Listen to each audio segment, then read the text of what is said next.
பாட்டியும் பேசும் விளக்கும். ஒரு சின்ன வீட்டில் மண் வாசனை வரும் ஒரு பழைய விளக்கிருந்தது.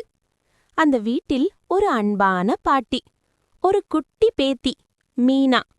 ஒவ்வொரு இரவும் விளக்கு ஏற்றும் நேரம் வந்தா மீனா பாட்டிக்கிட்ட ஓடி வருவாள். பாட்டி, கதை. பாட்டி சிரித்து, சரி கண்ணே, படுத்துக்கோ என்றாள். பாட்டி சொன்ன கதை. ஒரு காலத்தில் ஒரு சின்ன விளக்கிருந்தது. அது ரொம்ப வெட்கமானது. நான் சின்னதுதான், என்னால யாருக்கும் உதவ முடியாதே என்று அது நினைத்தது. பின் ஒரு இரவு காற்று பலமா வீசியது. மழை பெய்தது. இருட்டு எல்லாம் மூடினது. அப்போ ஒரு குட்டி கோழி குஞ்சு வழி தவறி அழுதது. விளக்கு மெதுவா ஒளிர்ந்தது. நான் இருக்கேன், பயப்படாதே என்றது. அந்த ஒளியை பார்த்து கோழி குஞ்சு வழி கண்டுபிடிச்சு அம்மாவிடம் போனது.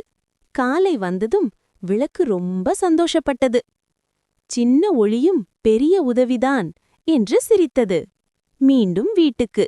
பாட்டி கதை முடித்தாள். மீனா கண்களை உரசிக்கிட்டாள்.